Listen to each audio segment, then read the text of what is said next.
You can have everything in life you want if you will just help other people get what they want. Zig Ziglar. Welcome to Coach2Scale, how modern leaders build coaching cultures. I'm your host, Matt Benelli. Join me as we build a community of like-minded professionals who share the belief that effective coaching improves the performance of every team member. Our mission is to help leaders become better coaches. The Coach2Scale podcast is sponsored by Coachum, the world's first AI coaching execution platform that leverages evidence-based coaching to increase quota attainment. And with that, let's get started. My guest today, well, he's got a long history of doing just that. He's a serial entrepreneur. Actually, he's a serially successful human being. He's founded or co-founded Darwin Partners, which sold to Francisco Partners, Stowe Group, which sold to Experis. He's the co-founder of Team Impact, a national nonprofit improving the quality of life for children facing serious illnesses. And he's currently a partner with Oakwolf Group. Dan Walsh, welcome to Coach2Scale. Thanks for having me. Great to have you. Really looking forward to digging into the conversation. Dan, let's get right into it. You've been doing this a long time at a very high level. There's a lot of myths in this crazy business. What's a myth that you've heard time and time again that you think is misguided or maybe complete BS? One myth, and I think Shark Tank's actually helping to demystify this, is it's a part of which an entrepreneur is some kind of iconic unicorn. I think everyone's an entrepreneur. I think everyone can be an entrepreneur, and I don't think it takes necessarily a special breed. It takes someone that's got certain attributes, passion, someone that doesn't have a stage of their life when they can assume some risk, like I did. Other than a bar bill, I didn't have a lot when I accidentally started my first company. So I think anybody can be an entrepreneur. I don't think it's some special purpose, iconic unicorn, and more people should do it because it's a ton of fun through the highs and lows, and it's incredibly rewarding. Upon success, which if you're real focused, you will achieve. All right, highs and lows. We'll get to both. So Dan, a lot of times as sales leaders, I know I did this. We talked about the importance with the individual contributors, with the reps, of being that CEO of your own business, being that CEO of your own territory. I mean, if you're connecting the dots between being an entrepreneur who really starts their own business and incorporates it versus you're a sales rep with a territory, what's something that is transferable? Like, what is the mindset or a practice that an entrepreneur has that one could have as a rep in his or her territory?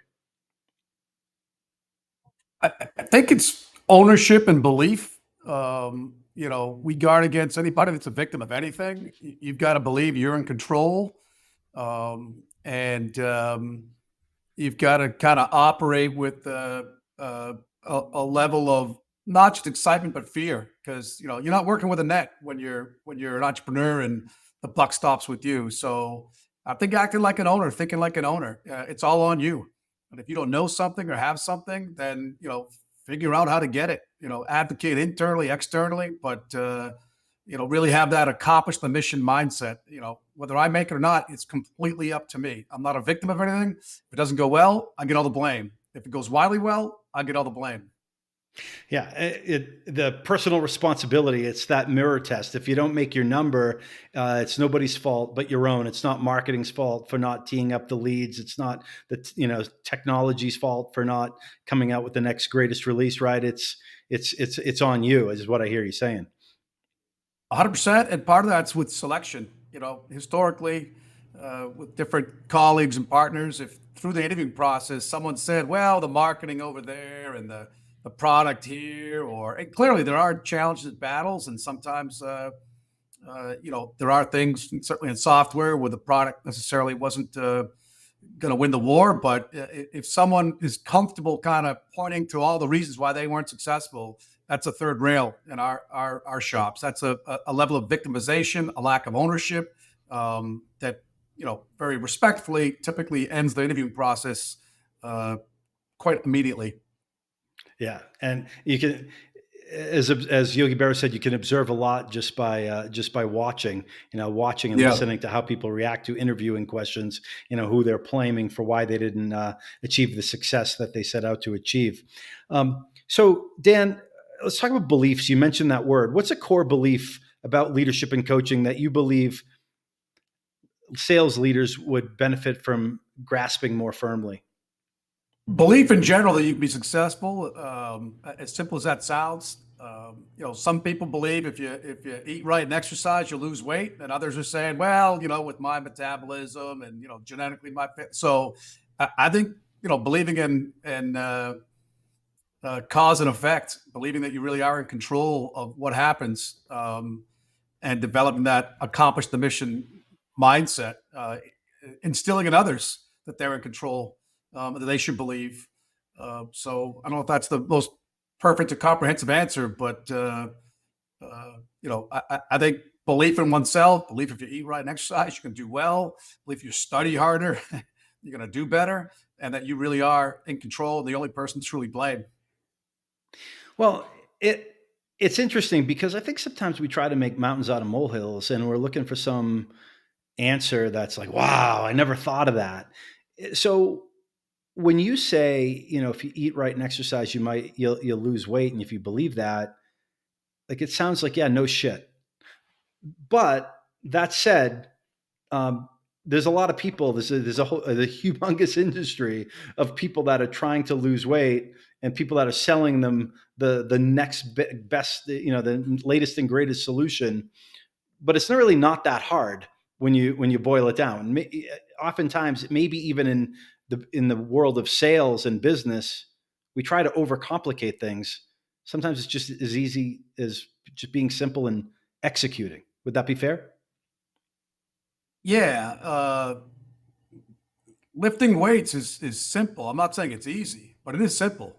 And I do think sometimes people looking for a silver bullet, and that's both in trying to lose weight and in sales. Um, I think knowing what to do is easy. Eat right and exercise. Doing it's hard. It's change. It's discipline. Knowing which people to hire or fire, or how to couch them and bring up a tough topic. Knowing it is easy, especially if you're alone behind the water cooler. Doing it's hard. So that's true of coaching, and it's certainly true of a simple analogy like losing weight. So I think the other thing that to me, uh, even as it relates to the frontline manager and how they coach, they're just one part of a broader system. And in my experience, it could be in technology, it could be in the losing weight example, and it's certainly in sales. There's a whole system in place, and there's no silver bullet. Even a great frontline sales coach isn't going to be able to overcome an environment where the CEO hasn't established a great set of mission, vision, and values. Values like maybe uncommon commitment or egoless or continuous improvement. Um, Values like straight talk. Even a great frontline manager, if there's not, a real effective sales methodology in place that people have been taught and trained and coached on, if there's not a good performance management system in place where there's carrots and sticks and there's good measurements that all agree on, what we need to do, those are all parts of a system to include the frontline coaching, the constructive feedback, the effective one-on-ones that make for a successful sales rep. But that is a system. And if it's not working, it's not one silver bullet. It may be adjusting some of the incentives. It may be adjusting, how you go about your one away. So systems improvement is oftentimes a lot of little micro adjustments to the dozen or more dials, not one new dial or not one. So in the weight loss, you weigh yourself every day. That's an easy one, right? There's your Yeah. perform. Where you're at. Maybe that day you walk an extra mile or run or you lay off the fries.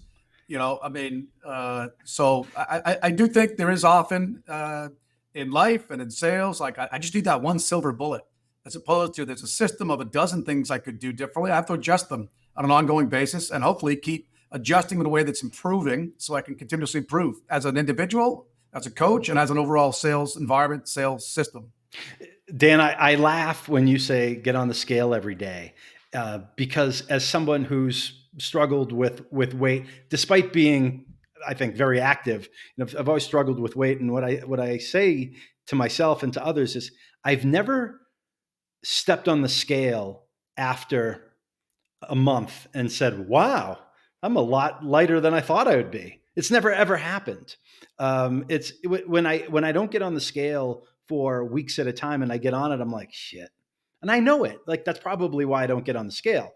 But when I weigh myself every day, better things happen. So I think it's a great analogy. That's a discipline. It's a behavior. It's easy to do, right? Just do it every day, and you won't go too far off course, because maybe you won't have those fries that night, like you said. Um, I do want to bring this up early. I was working for Oracle in Burlington. I worked there for 62 and a half quarters. When you work at Oracle, you measure your life in quarters. And I was in Burlington, and right up the street, you were building a fantastic company at Darwin Partners. And when I was preparing for this interview, I was telling my wife that I was interviewing you today, and she said, "Darwin Partners," and she's not in this business at all. She said, "I heard that name over the years." And I said, "Yeah." And I rattled off 10 people or more that she's probably heard their name over the years, that I consider some of the best salespeople that I've had the pleasure of working with. And they all came from Darwin Partners. You built something really, really magical there over the years. When you talk about values, did you have a codified set of values that you and the team at Darwin Partners adhered to, or was it more just built into the culture and lived out every day? So Oakwolf was a newer company. We're a couple of years old, and early on with my colleagues and partners here, I made it clear how that shouldn't just be something for the website or in a desk drawer to bring out and polish every now and then. I think it needs to be established early, and you need to live by it. You hire based on those values. Those values come up in every one-on-one. You really try to cultivate those values in your environment and in your culture. So, and I think I don't know the 10 names you have in mind, but hopefully there's a much larger number that really embodied a lot of those values. And I think most of those folks are folks we hired off of campus. We hired them and selected them for attributes. Many of them are college athletes that we knew were going to be highly motivated, competitive, coachable, resilient. They've been part of things that are bigger than themselves. Those are all things that we look for, and then we cultivate and teach things like straight talk, being frank and forthright. We talk about uncommon commitment. We talk about being egoless. So absolutely, to answer your simple question, we have a set of values. We have a set of values here at Oakwolf. We have a set of values at Team Impact. I think those are critical elements. And I said, it's not just about the frontline coach. It really is a system. And it starts with the CEO or the founders establishing and cultivating and taking, seriously, holding sacred that mission, vision, values, and getting people to buy into it. To me, that's incredibly core and fundamental to an environment, to a high-performing organization, and to a culture. Awesome, and thanks for sharing that. You talked about environment. You talked about culture. A guest that I had on recently, a guy named John Hunter, used the phrase coaching and leading in wartime versus coaching and leading in peacetime. Wartime, mm-hmm. right, is when maybe the economic climate's not exactly what you want. Businesses aren't going public or getting funded at the level that they may have been in better times, right? We'll call that wartime. Peacetime is when things at the macro level tend to be going very well. So if we just use those terms loosely, is there a difference between how you coach and lead with different macro environments, dare I say wartime versus peacetime? First off, great sales name, Joe Hunter, or I think the gentleman's first John name. Hunter. John Hunter, yeah. John Hunter. Yeah. Tremendous sales name. Yes, I think in general, when things are good, I think you have to be harder on people. All to right. remember them, what we got here. I think it's more difficult to do that in the tougher times, right? You're still constantly debriefing them the same way. You're still at times ad nauseum, trying to reinforce all the same fundamentals of blocking and tackling. I think you need to be more encouraging and motivating during the tough times because there's a lack of that, and not buy into the rising tide that lifts all boats during the good times. You know, so I do think there are differences in subtleties. The blocking and tackling that you're teaching is still the same, but I think to be tough on a team that's going through tough macro uh, times is not going to be probably what you want. And trying to keep them grounded during the win streak is sometimes equally as important. When you said that, it's when times are good, you should probably be tougher on people. I wasn't expecting that, but as I listen to you explain it and I think Well, about not it, not makes all the not sense tough. in I the mean, world. it's not tough like you become all of a sudden cruel. Sure. But I think all of this is about keeping honest people honest. And if the tide's rising and they're feeling pretty good about themselves, but they're not hitting their activity productivity numbers, and you should probably change some of your goals, both activity productivity and outcome. But I just think to keep people grounded and not say, hey, they're getting the outcomes, we're all set. I think the activity and productivity numbers on a consistent basis, what's really going to continually get uh, results consistently. And I think when times are good, maybe you close a lot of business, you get away from some of those core disciplines, that blocking and tackling, and that means maybe next quarter is not going to be so good. Yeah, my drill instructor has always drilled into us: the more you sweat in peacetime, the less you bleed in war. And so it's hard to remember that when things are going well, and you got to go out there and exert yourself, thinking, "Hey, that's never going to happen." But when things are going well, you have to anticipate around the corner. Eventually, everything's not going to be going swimmingly, and that's really the time that you need to prepare for. And there's many, many different ways of doing that. I had a gal that reported to me, kind of a office of the president back then. She was a Naval Academy grad. She went out to she did ground support for a Top Gun pilot, and I learned a lot of great military references for her. But as a ground support person, during the day, they back then with pen, they would they would color your log with black pen, and at night they'd do it in red pen. But during war times, they'd use green pen. Um, and the people that had green ink in their log were revered, because they went through the tough times and they were on the front lines. And there have been times, different companies, different phases gone through, and sometimes you have to remind people like, yeah, it is hard. We're gonna all get some green ink in our log right now. We're gonna get through the other side. We're gonna be better off. But what we do in life lives in eternity. So let's accept that these are tough. Let's accept that we're gonna have to double down. We're gonna have to even be tighter as a team. No more closed copying emails and trying to call other people out. We've got to act, to the nth degree in all the things we teach and preach to get through this tough patch. And when we do, we'll all have green ink in our log, and we'll all be better off. You've mentioned in our prep meeting, and then you mentioned a couple of times, and I wrote it down in my notes, and you mentioned it again just a bit ago. Part of my charm. Part of my charm. Yeah. You used the phrase keeping honest people honest. And I was intrigued by it. I don't think I asked you what you meant by that, but this next question might tie back to that. What do the better leaders and coaches do when their employees, when their team members' words aren't backed up with the appropriate actions? I think that's the perfect example. There's a bunch of core things you have in place. We talked at the corporate level: mission, vision, values. There's the comp plan and career path, performance management system. Those are all kind of corporate. Could be the CEO, VP of sales, the right tech stack, etc. But at the line manager, I think goal setting and establishing personal business plans, where you ask that person, what's important to you? What are your goals personally, financially, from a development perspective? And if you can really get them to think about what's important to them and cultivate, a written document when they come down.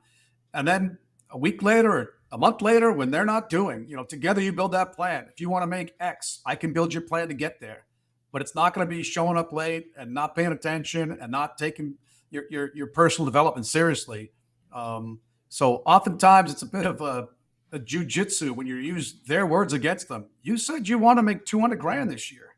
We agreed that that plan would involve these activities, this productivity, you improving, in this particular skill or development, you listening to X number of others, recordings, you breaking down your own and then asking me to constructively critique that. You're not holding up your end of the bargain. You no longer want to make 200 grand because your words are so loud. Your actions are so loud. I can't hear your words. So I think that's keeping honest people honest. I'm not yelling at you. I'm not telling you your numbers are low and that's going to affect me. I'm shoulder to shoulder on the same side of the table, look at the same piece of paper that they wrote, and then you collaborate on to make sure that a plan for them is going to allow them to achieve the goals that they set. And as long as that goal is above our threshold requirements, performance, I'm comfortable with it.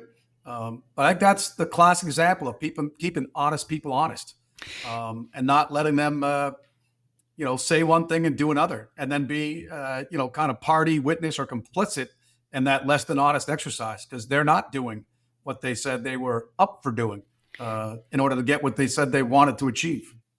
So I think what I hear, a big part of what I hear you saying there is that, certainly there's the goal setting process, and the mindset there is, people are going to come and work for their reasons, not for their boss's reasons or the company's reasons. They're going to work harder for their own goals. And so it's a worthwhile pursuit for the manager to understand the goals of his or her people. And then to make sure, and here's, I think, the hard part, which is keeping honest people honest. I think a lot of folks that are listening struggle or would feel somewhat uncomfortable if they said, hey, Dan, you mentioned you wanted to make 200 grand this year. But your actions aren't backing that up. What gives? Like, do you agree? Like that's a harder conversation for some, especially newer leaders to have. And what advice would you give them, if so? I think management and a lot of things, consultative selling, is all about questions. So, have you reviewed your personal business plan lately? How do you think you're doing against it? Really? I'm going to challenge you because from an activity perspective, it's in the document here. You knew that you would have to, in order to make that, this amount. And would you agree you haven't? So it can take a while to come up with the right 15 or 20 questions, but you get those right, they feel like a jerk. It's not you yelling at them because, you're not going to hit your number or because the company that's making all this money is going to, somehow suffer in some small way. It's really about that kind of jujitsu, using their words, what they said were their goals. And in that goal setting process, how committed are you to this? Because that's a fair amount. And that's a big step forward from what we saw last year. What changed your situation? Now, what do you want me to do if a week or two into this, you're not doing what you're telling me right now you're committed to doing? And don't say yell at you. Please don't say yell at you. I don't want that either. So I think this is all about asking questions, and questions aren't that intimidating. To tell someone you didn't hit your numbers and you're affecting my goal and now I'm getting yelled at, that to me would be uncomfortable because I'm making it about me. It's not about you. It's not about me. Yeah. So I don't think that's an intimidating approach where you're saying, how do you think you're going to get your plan? You can use the painful on them. What is going to happen if you don't hit those numbers on a regular basis? Yeah. Are you still committed to making 200 grand? Are you doing things that I'm not aware of that you think is going to rectify this anytime soon? How does that affect you personally? Yeah. So I think it's all about asking questions. I think if you have the right pieces in place, you're using the performance management system the company has, the sales incentives, the career path, You're teaching them the system. You're teaching them how to hack the system. I think a huge part of that is keeping them honest with things that they made big commitments to.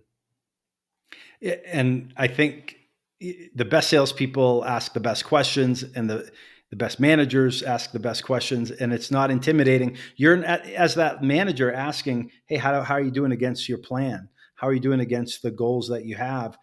And that other person knows the answer. And you both know that not good. You're not doing a good job. You're not doing well. But you're not saying, "Hey, you're lazy. You're a piece of crap. You're not working hard." You're just asking the questions, and they're coming to that conclusion themselves, which is much more powerful and much less of a pressure situation, awkward situation for the leader. So you gave some ask more questions. Is there anything else I can do to help you? Yep. I'm here as your coach, trying to teach technique and trying to motivate you and keep you honest. But I can't pick up the phone for you. I can listen to your recordings. I can give you constructive feedback, which I have. That was part of our personal business plan. That was what I said I would do for you. Is there anything else I can do to help you?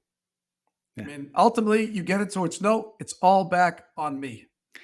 Yeah. And there was, I don't know if you're a basketball. So there's only one person to blame, only one person accountable for their success. I mean, I'm accountable to them on certain things, but ultimately, the things we first started off and taking full ownership, buck stops with me, personal accountability. And if you don't have those people, that's a bigger issue, and you should get HR involved. And that's a bigger issue if they don't have goals, or they're not willing to put the effort in to achieve those goals. Because you, as the leader, you talk, "Hey, what can I do to help you?" But I heard a great quote. I don't know if you're a basketball fan, but watching March Madness over the past weekend, someone quoted the late and former coach of the University of Tennessee, the women's basketball team. I think her name was Pat Summitt, Pat Summitt. And the quote was, "I'm not going to coach effort. I'm not going to light your engine." And like, I'll do everything from there, but you got to light your engine and have the effort, and I'll take you from here, there. And she accomplished fantastic things, but I really love that quote because, like you said, it's tough to light someone's engine and coach effort. And so this goes back to, a part of that system is the right rubric out front to select the right people. Not those that say they want to work hard, those that have a track record of working hard. I only had, that I'm aware of, 2 dog-eared, ripped out of the paper by hand quotes on my PC for a lot of years. One was Thomas Edison. Most people don't recognize opportunity because it's dressed in coveralls and looks like work. And the other one was in broken Jersey English by a coach, Bill Parcells. Most people think they want to be great, but they don't. They're not willing to do the work it takes to be great. And that's the God's honest truth. Everybody wants to make the 200 grand because it sounds cool. But that opportunity and Edison's, it takes work. Yeah. Parcells will tell you, most think they do, but they don't, because they're just not willing to do the work. Yeah. And I think part of that quote for Parcells went on to say, if somebody tells you, if somebody is not performing at the level that they should be, but they tell you they're giving it everything they have, then it's time to get somebody else on the team, which I thought we're in a results business. And I know Parcells says, you are what your record says you are. Yeah. I think I'm doing great. You are what your record says you are. And that's everything from, activity, productivity, outcome, quality of work. Can't get away from that. That's facing facts, personal accountability, keeping honest people honest. All right. I'm sure as 2 Patriot fans, we could go back and forth with a lot of Parcells and Belichick quotes and annoy the rest of the audience, but we won't. Let's keep moving forward. Dan, you mentioned something about, hey, my goal is to make 200 grand a year, whatever the number is. Let's just use 200 grand. You threw that out there. It's often said that monetary goals don't need to be the most important goals for a salesperson. However, how important should money be to a salesperson? You talked about, hey, whatever that number of income that they want to make, it needs to be at or ideally above what their on target earnings is for their comp plan. But can you just talk a little bit about where does money and monetary goals fit in your mind when evaluating and hiring salespeople? So I think a good personal business plan should be far beyond money, to include the things that that money would serve as a vehicle to getting. And it shouldn't be just a 1 year outlook. You know, the classic, where do you see yourself in 5 years? I want to be a VP of sales. Okay, what do you think that gets there? I have my own opinion as to what it's going to take to get there and the gap between you now and that. But it should be a deeper, broader discussion that's beyond just one figure. It should be personal. It should be the professional development goals that you have, and include the financial goals you have, short term and long term. So if somebody's if you ask somebody, so hey, what are your goals, and they say, well, I just I want to come in and I want to do good work. I haven't really thought about my goals, and I made a little over 100 grand last year, and that's fine. I have a simple lifestyle. I just want to do good work. What do you say to that person? I would challenge you just to think more deeply and broadly. I want to make sure I have the right person. I mean, if you're in sales, you should be motivated by a number of things. You know, if you're in a self-paced, uncapped environment, you better be taking advantage of that. So some of that's a hiring and selection thing. Just doing good work in sales. I don't think that's a common ambition. I think it's tends to be deeper and broader than that. But I would challenge them to really think about it, because I don't think if you have a good sense of your own personal, professional goals to include financial, it's a lot harder to motivate and coach that person, because I want to be able to use their goals and their aspirations to help motivate them. Me hitting my goals or getting the shareholders hit their goals is a lot makes my job a lot more difficult. If I can understand what's meaningful to them, to be respected, to be amongst the top 10%, to be in a promotion over the next 12 or 18 months, to make President's Club, whatever it is. It tends to be a lot more about respect and dignity, that can also translate obviously into financial goals. But I would not accept that answer. I think you need to go a lot Deeper. more deep and broad to figure out what that really is, to include asking them to really think about it. All right. You brought up the importance of interviewing and recruiting, and I speak to a lot of sales leaders who are frustrated that when they dig into the business, there's too many teams operating not at full headcount. And there's a specific situation that I've had conversations around this week where the company is closing out their quarter at the end of this month, and the managers have open headcount and that they're going to need for next year, but they're not interviewing. And the reason why is, hey, I'm trying to close out the quarter.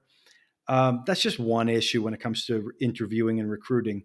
But just in general, what are your thoughts? How do you think about the importance of recruiting and interviewing as part of a manager repertoire, what they do on a daily, weekly, monthly basis? So I think one of the biggest challenges, whether you're the CEO of the company or a sales manager, is to strike the right balance between working in your business, closing deals, and on your business. The on your business could be some of the things I've touched on. Do we have the right mission, vision, values? Do we have the right sales training? Have we got an effective sales methodology? Do we have the right tech stack? Is it the workflow in that optimized? Do we have the right ops people? Do we have the right pricing scheme? Is our customer success? I mean, those are all on the business, not on the phone with the client closing the deal. So to strike that balance is difficult, because the sucking sound is to be in your business, closing deals, pedaling fast. But I think there's no way to change gears, no matter how fast you pedal, without dedicating ample time to the on the business type things. So, I'm a big rubric framework type of person, and to understand some of the things I just said, and just be brutally honest with yourself, and which of those things are kind of red, yellow, green, and what are the timeframes, dates, and deliverables associated with improving those, such that you get to a second or third gear, and the same pedaling would allow you to get a lot further, a lot faster. And whether that's I need the right recruiting partner or employee value proposition or HR person. That's all comes down to sitting and rolling up your sleeves and thinking and planning, but not just accepting that, hey, my teams are always a little light in terms of headcount. I think that's dedicating, more time, to have kind of half day, one man offsites just to say, I've got to dedicate some time to working on my team or on my business, as opposed to day to day getting sucked into all the things that are critical and important and urgent. But if you only focus on those, no matter how fast you pedal, you're going to be in that same gear for a while. And it's those on the business things that are kind of the gear shifting things that allow you to go a lot further faster. Excellent point. Excellent point. And to make sure you know who to blame if your team isn't at full headcount. Which is yourself. So thoughts just popped into my head.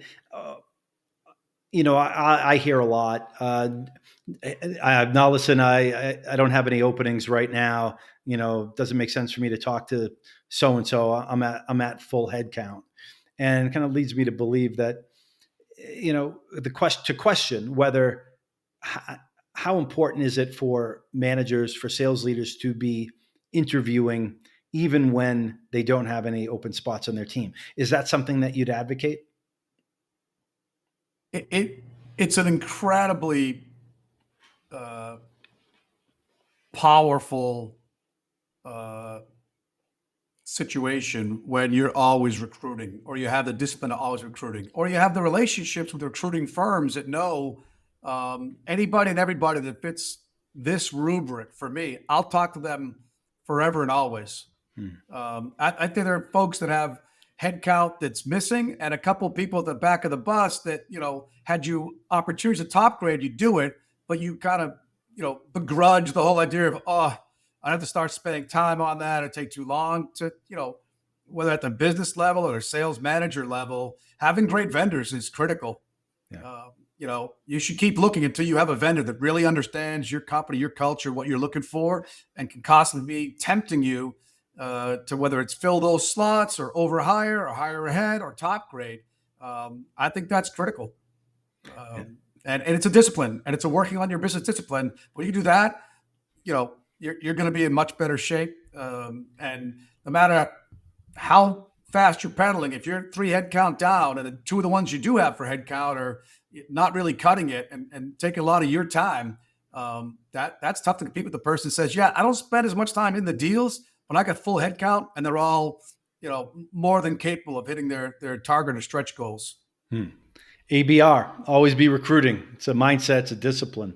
Powerful. It gives you confidence to ABR and RPRR, right people, right roles. Always right people, right roles. And that's both on your team, in your organization, and even your vendors. Have you got the right vendors that are playing the right role to include, to tempt you to maybe top grade, to make sure you're never, not at full headcount. And that can take some work. It takes you away from, driving deals. But I think it's a critical on the business exercise that can set you up for longer term success with less stress. Pedaling fast is hard. Being in third gear, pedaling slowly is going to be better than the guy, blowing gaskets in first gear, trying to close those deals because his team's not ideal. So Dan, right people, right roles. Is that also a situation where you could have someone that's exhibiting a lot of the right qualities, they're putting the work in, but they're not achieving the results that you or they want to achieve, but they might be slightly in the wrong role, and you put them in a different seat and they can be successful on your team or in your organization? Is that part of right people, right roles, or are you thinking differently? It's a huge part of right people, right roles. And they may be a better fit in another organization. Yeah. We used to go through this exercise, kind of a 2x2 grid. What do you love to do? What are you great at? What don't you like to do? What aren't you good at? And part of the exercise was shame on us, especially if they were talented and motivated and coachable, if we can't get you to do the stuff you love to do and you're great at, and try to minimize the things you don't like to do and aren't good at. So some people they hire a bird and a rabbit and a fish, and they go through some assessment. And they said, "Wow, this fish can swim, but hopping and flying, big problem. Let's get him into the training lab." And that bird, I'll tell you what, a little bit of hopping, but absolutely soars when it comes to flying. Not more of a floater than a swimmer. Get them in the training lab as opposed to let the fish swim, let the bird fly. So I think getting the right people in the right role is an ongoing exercise and discipline. But what do you love to do? What are you great at? What don't you like to do? What aren't you good at?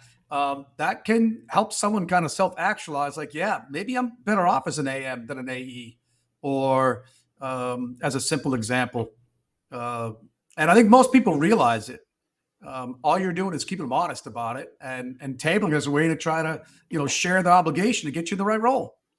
That seems like a great interview question. Oh, sorry. Go ahead. Could have been the way you structure the team. Yeah. Could be a lot of different things, but let's accept that that fish in the water is gonna dominate and feel pretty good of themselves. But if you're asking them to fly, a lot of tension and not a lot of personal, professional, financial fulfillment. To use rudimentary example. That seems like a great interview question. What do you like to do, and what do you think you're really good at, and what don't you like to do, and what are you not good at, and seeing how much candor you get. That seemed like that would be a really powerful candor, question. Self-awareness. Yeah. I always I joke, and I've recently shared it with my son who's just entering into the profession. People ask you, hey, what's something that you kind of ding yourself on? What's something you're not really good at, or you think you've been criticized for? And over the years, I always laugh at the answers. Oh, I work too hard. I care too much. I'm a perfectionist. I'm a perfectionist. I could have a whole conversation around that. Hey, let's switch gears a little bit, Dan. I really love the questions and the points that you're bringing up. And I mentioned you've had a excellent career, an admirable career so far. What's an accomplishment about which you're most proud? Team Impact's the most rewarding thing I've ever done. You mentioned the March Madness. We had 42 kids on the 64 teams. I think we still have like 6 or 7 left. So I made, like your initial quote was about giving back, and to see that, I mean, same kind of planning, all the same principles, even though it's a not-for-profit. So that'd be, first and foremost. Can you explain that a little most bit? Rewarding. Can you explain that a little bit more, like what you just said, like in what Team Impact does? So Team Impact essentially is like a Make-A-Wish meets Big Brother, Big Sister. We take kids with serious illnesses, and it's opposed to some of Disney World. We get them to be drafted by college athletic teams near to where they live. And for the next 2 years, while they're going through hell at the hospital, and when they show up to middle school, they're often in a wheelchair, perhaps bald and teased mercilessly. They're the big man at campus across town, because for the next 2 years, to the greatest extent possible, they are a full-fledged member of that team. Locker, gear, show up at games, banquets, keep in touch with the teammates, throughout the season. There is no off season. So there's plenty online to learn more about Team Impact, but that's what we do. And there's a lot of people listening that are their ears perked up, and they believe in giving back, and they are likely inspired by what you just talked about with Team Impact. What is team, like, for people out there? How can people help Team Impact if they so chose? What's Team Impact looking for, or what? It's as simple as just following us on social media and forwarding us. I mean, a fair amount of our effort is finding more teams and finding more kids that are deserving. So even just to promote us is our sales effort, our outreach, as they say in nonprofit. That goes a long way, because there's 500,000 kids a year getting diagnosed with serious illnesses. We've got an incredible network of teams. We are in 50 states. We are in 850 campuses. We're making a few matches a day these days, but we're always looking for more kids. We're always looking for more teams. So just to follow us, promote us, and join our outreach efforts would be a huge help. Obviously, through that, any kind of donations are always appreciated. We have events both for young professionals and in a handful of cities across the country. You can participate, learn more about it, hear the actual participants speak.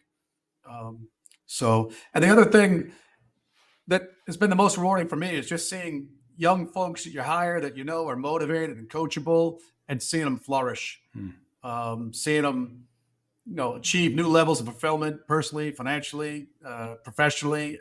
By far the most rewarding thing, especially when you really do understand what their goals are and you feel you've played some part in helping them achieve them.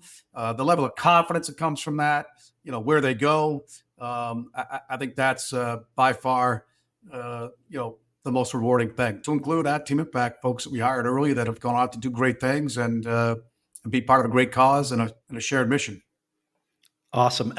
And I'll follow you on social media. I'd love to learn more about it. And we will also share the link when the show gets published, when this episode gets published, so more people can become aware if they so choose.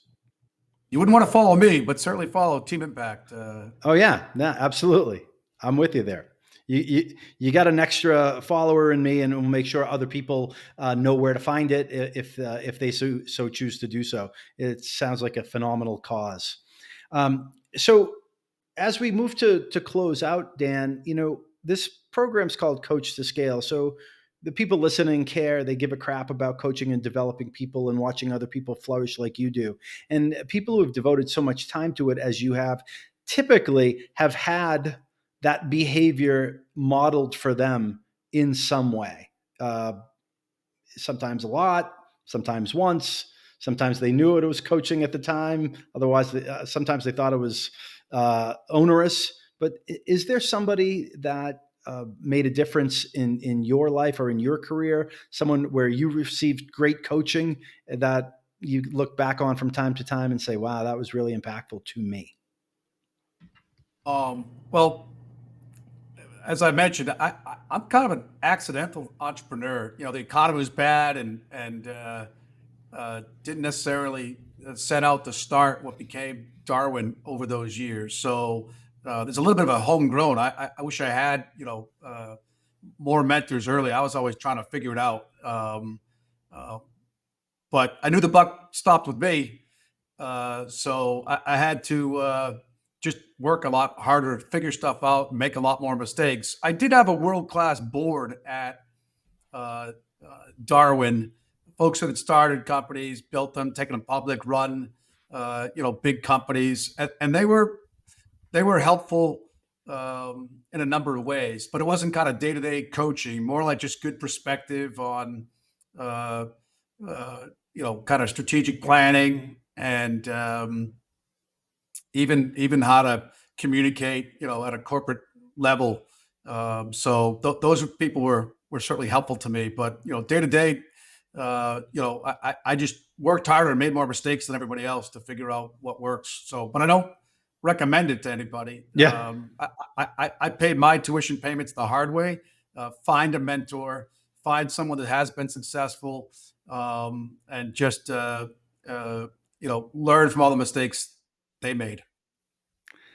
Right. Yeah. It's the school of hard knocks. It's not something you want to sign on to voluntarily. It's usually you don't have another choice and you make the best of it. But yeah, no, that's excellent advice about not going it alone and finding a mentor, and appreciate you bringing up the world-class board. Sometimes people and companies forget to surround themselves with people who are like-minded, but also have different skill sets than they do. On the topic of coaching, you've brought up a couple, but who's your favorite coach? Either a fictional Ted Lasso type coaches or a real coach, but someone that most people would know the answer. Someone whose name most people would be familiar with. Well, I think I'm going to answer that. I'm going to answer that in an interesting way, because you mentioned Coach2Scale. I'm not saying he's my favorite, but what I like about Coach Saban is everyone says he has a system, and I think, believe it or not, I've spent some time in the college athletic coaching arena, and most people don't have a system. And I'd submit that a lot of people in sales and variety of industries don't have a system. So to scale, you need a system. You need a framework and a rubric for who you hire. You need a framework and a rubric for how you measure them. You need a very well defined career path with carrots and sticks, all documented, well defined, constantly communicated. Uh, that's how you scale. Even hustling and pedaling fast, if you don't really have a well defined set of frameworks and rubrics and checklists that you train to and coach to, I think you're left to just hoping that each individual's heroics or interpretive art form is somehow going to come together. I've long considered heroics, which some people take pride in, as a weak excuse for poor process. It shouldn't take heroics. It should take a good process that people have been coached to and trained to and follow and motivated to follow. So, um, you know, I think documenting processes, frameworks, rubrics, how you do things.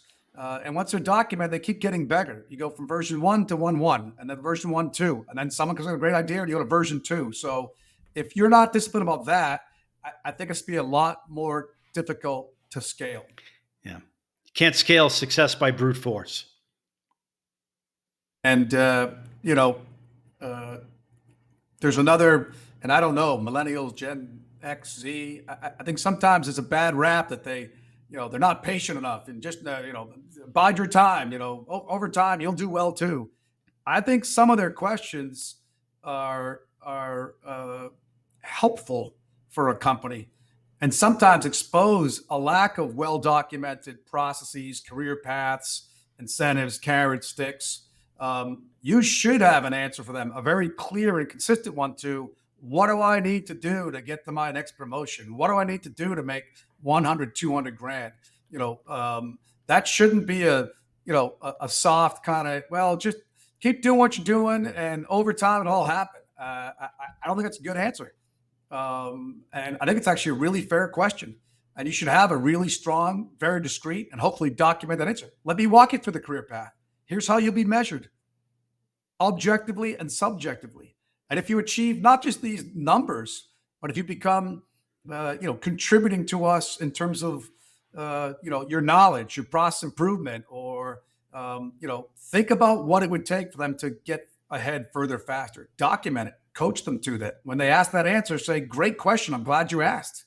I want you to know that because hopefully that'll motivate you to go further, faster with less of me trying to coach you up and light your fire, or as Pat Summitt said, kind of get you off the couch. So, instead of what I'm hearing you say there, instead of these salty, grizzled veterans bitching about the younger generation, perhaps like just look in the mirror and say that's the younger generations are keeping honest people honest. And Yes. yeah, yeah. No, You should have a great answer for that. The person asking for that, if they're willing to do the work, is a gift to you. Because if you give them an answer and says you'd have to do all these things, hopefully they'll go do them and they will go further, faster, to include hitting their numbers and developing their skills and being better positioned for a raise or a bonus or a promotion. Well, Dan, this has been fantastic. I mean, we've covered a lot of ground, and I appreciate the time you've invested with us, with me. We talked about the importance of rubric and frameworks. We talked about the importance of recruiting and selection, right people, right role, ABR, always be recruiting, personal responsibility, goal setting, and seeing other people Working flourish. on the business and in the business, make sure you've got a culture that allows the frontline manager to be successful.